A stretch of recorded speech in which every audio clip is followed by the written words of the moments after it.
Bonjour YouTube et bonjour chers internautes et bienvenue à Manga Family Store pour un nouvel épisode du Manga Café News. Oui, je reviens, un mercredi, pourquoi parce que j'avais beaucoup de travail ce week-end.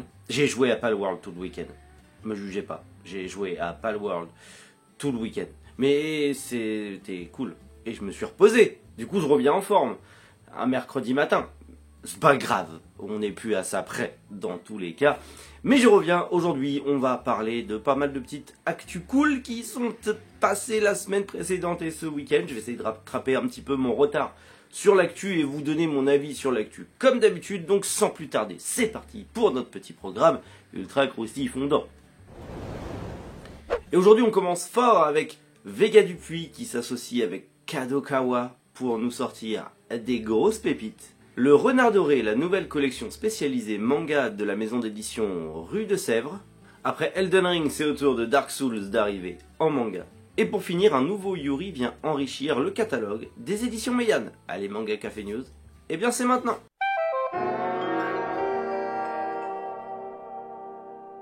C'est incroyable, c'est historique, c'est génial, issime, et pour un manga en particulier.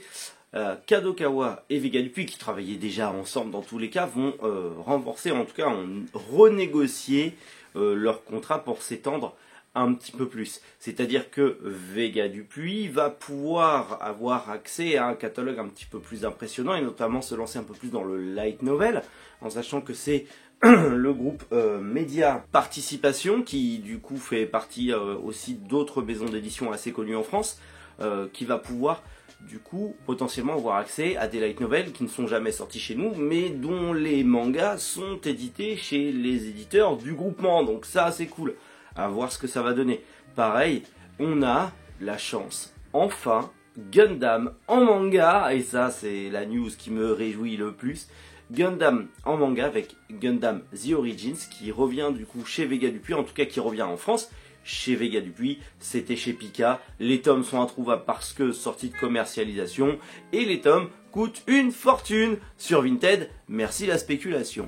Résultat des courses, bah oui, c'est très compliqué de pouvoir commencer, voire finir, voire avoir l'intégrale de Gundam The Origins, mais grâce à Vega Dupuis, bah, on va enfin avoir une réédition, je l'espère, grand format, papier glacé. Ça on verra le temps que ça prendra, c'est juste une annonce, il n'y a aucune maquette, il n'y a rien, on nous propose pas réellement de visuel pour le moment, mais j'ai hâte de voir ce que ça va donner. Pareil, l'éditeur va continuer à se développer, comme je l'ai dit, sur les light novels, sur les webtoons, sur pas mal d'autres choses. Alors ils ne travailleront pas que avec Kadokawa, mais ils vont travailler principalement avec Kadokawa. C'est aussi le cas pour les éditions Kana. Je pense à la suite de Shaman King, donc The Superstar, qui est chez Kadokawa Shoten et qui du coup a réussi à retomber dans le catalogue de Kana, qui fait partie aussi de Média Participation.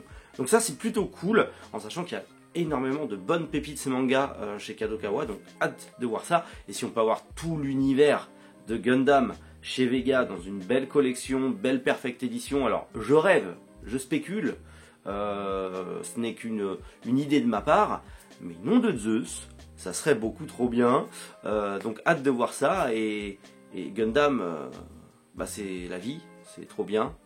Regardez Gundam avant de le lire, puisqu'il n'y a pas grand chose en manga en France, mais ça ne saurait tarder. La maison d'édition Rue de Sèvres va lancer elle aussi sa collection de mangas, le Renard Doré, ce qui ressemble beaucoup à la célèbre librairie du nord de la France. Mais du coup là on parle d'une collection manga, d'une collection manga, c'est pas réellement une maison d'édition, ça fait partie d'une maison d'édition, mais ça serait une collection estampillée le Renard Doré. Et du coup ils veulent, entre guillemets, s'imposer sur le marché français du manga en tant que maison d'édition et édition de manga variée et de qualité. À voir ce que ça va donner, il y a déjà beaucoup de géants dans le secteur. Certains titres, forcément ça se vend pas, hein. En tant que libraire manga, je peux vous dire que on va plus vendre un Jujutsu Kaisen qu'un petit manga genre Irayatsumi, qui est un manga incroyable, mais on va en vendre beaucoup moins qu'un Jujutsu Kaisen, c'est clair et net.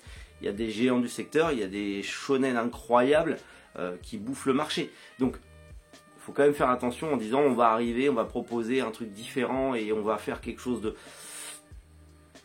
Calm down, faut faire attention quand même. Ils nous proposent 3 titres du coup et ils ont prévu une dizaine de titres par année. Du coup, on aura La Forêt Magique de Oshigahara, également Le Voyage de Ourselune, qui est pour un public un petit peu plus jeune, et Ma Mamie Adorée, qui a l'air assez sympathique, ma foi. Faut savoir que ça commence à partir d'avril 2024 avec ces 3 titres, et qu'on aura une dizaine de titres, comme je le disais, par an. Faut voir ce que ça va donner, il faut voir comment ça va évoluer. Je leur souhaite, en tout cas, ça peut être très cool d'avoir des titres justement pour les plus jeunes. Nous, vous le voyez là-bas, là derrière moi, on a un rayon vraiment Kodomo où on essaye de sélectionner des titres pour les plus jeunes. Donc ça peut être cool de l'enrichir et de pouvoir orienter des jeunes lecteurs, hein, parce que c'est vrai que c'est pas forcément évident de conseiller un manga pour un très jeune public sans pour autant tomber dans un truc infantilisant. Donc à voir ce que ça va donner. Je suis assez curieux, en tout cas je suis très curieux de voir ce que ça va donner. Maintenant je leur souhaite toute la réussite possible et hâte de vous reparler de ces prochains titres qui sortiront en avril 2024. Après Elden Ring en manga, c'est au tour de Dark Souls, mais attention, c'est une adaptation de Dark Souls en manga fait par des Français. Ouais, ça surprend un petit peu. Ça arrive chez Mana Books le 6 juin. Et en gros, c'est une adaptation, une réécriture complètement inédite qui se passe dans l'univers de Dark Souls. Donc Dark Souls Redemption, qui est écrit par Julien Blondel et dessiné par Shonen, le mangaka de Outlaw Player, que vous connaissez peut-être. Donc, qui arrivera en librairie en France. C'est inédit pour l'instant au marché français. C'est vraiment une édition et un manga qui sortira en premier en France, puisque c'est un manga français, mais qui risque fortement de s'élargir un petit peu plus à l'international, notamment avec pas mal de partenariats que peut avoir Mana Books. Donc je trouve ça cool, à voir ce que ça va donner, voir si vraiment ça respecte le lore, l'univers, je ne sais pas. En tout cas, ça sort le 6 juin, donc pour les fans, à voir ce que ça va donner, je ne sais pas. Mais moi je trouve ça cool, et félicitations encore une fois à Mana Books et au mangaka de lancer des projets aussi dingues que ça dans l'univers du manga. Il faut quand même se dire qu'il y a 20 ans en arrière, ça aurait été impossible. Donc ça c'est cool. I can't believe in sleeping you. Incroyable accent anglais. Le nouveau Yuri qui arrive aux éditions Meian, qui sort d'ailleurs tout bientôt, puisqu'elle se sort le mois prochain, le 22 février avec son premier tome. C'est une série courte en 3 tomes, du coup, où on va suivre une jeune fille un petit peu endettée, hein, qui va se voir proposer un contrat où elle va être payée pour dormir avec une autre jeune fille. Voilà.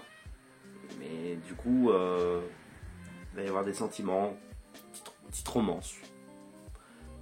Pourquoi pas? Après tout, pourquoi pas? En tout cas, c'est un nouveau Yuri qui enrichit le catalogue des éditions Meian. Je trouve que Meian est à fond sur le Yuri en ce moment. Alors ça me va très bien parce que j'ai un rayon à remplir et j'ai une forte demande. Donc ça c'est cool. Mais je suis très content, très content que Meian se lance aussi dans le Yuri, parce qu'il était à fond Yaoi et Boys Love. Donc c'est très bien que ça se développe encore plus. Et que vous dire de plus, à part que, comme je vous l'ai dit, ça sort le 22 février au prix de 7,95 €, le prix classique de chez Meian, pour le tome 1. Et les 2 autres tomes qui concluront la série sortiront plus tard dans l'année, je pense. Bon, j'ai un peu récupéré ma voix, ça a l'air d'aller un petit peu mieux, même si c'est pas encore parfait. Mais j'espère en tout cas ce petit manga Café News vous a plu. Dites-le en commentaire, et comme d'habitude, les news qui vous ont plu, pareil, commentaire. Comme d'habitude. D'ici là, nous on se retrouve normalement, si tout va bien, si j'arrive à tourner un manga Café News demain matin, 7 h comme d'habitude. On croise les doigts. D'ici là, oui, prenez soin de vous, hein, passez une excellente journée. C'était Méric. Bonjour les internautes.